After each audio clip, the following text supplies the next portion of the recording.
নমস্কার। শ্রীমদ্ ভগবদ গীতা থেকে একাদশ অধ্যায়ের তাৎপর্য।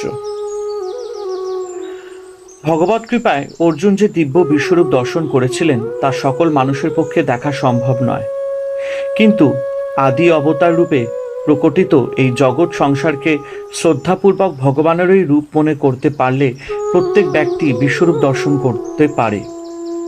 অর্জুন বিনম্রভাবে ভগবানের কাছে বিশ্বরূপ দর্শন করাবার প্রার্থনা জানালে ভগবান তাকে দিব্যচক্ষু প্রদান করে নিজ বিশ্বরূপ দর্শন করিয়েছিলেন। এর ফলে অর্জুন ভগবানের দেহে অনেক মুখ, চোখ, হাত ইত্যাদি দর্শন করলেন ব্রহ্মা, বিষ্ণু ও শঙ্করকে, এবং আরও দেখলেন দেবগণ, গন্ধর্বগণ, সিদ্ধগণ ও সর্প ইত্যাদিকে।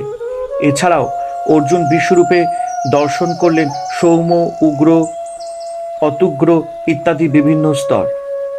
এই দিব্য বিশ্বরূপ আমাদের মতো সাধারণ মানুষ দর্শন করতে পারে না, কিন্তু চর্মচক্ষে যে জগৎ সংসার ধরা পড়ে তাকেই ভগবানের রূপ মনে করে আমরা নিজেদের উদ্ধার করতে পারি। কারণ এই জগৎ সংসার ভগবানের থেকেই প্রকটিত, তিনিই সব কিছু হয়ে আছেন।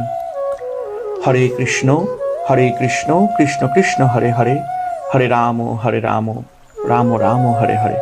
ওম নমো ভগবতে বাসুদেবায় নমঃ।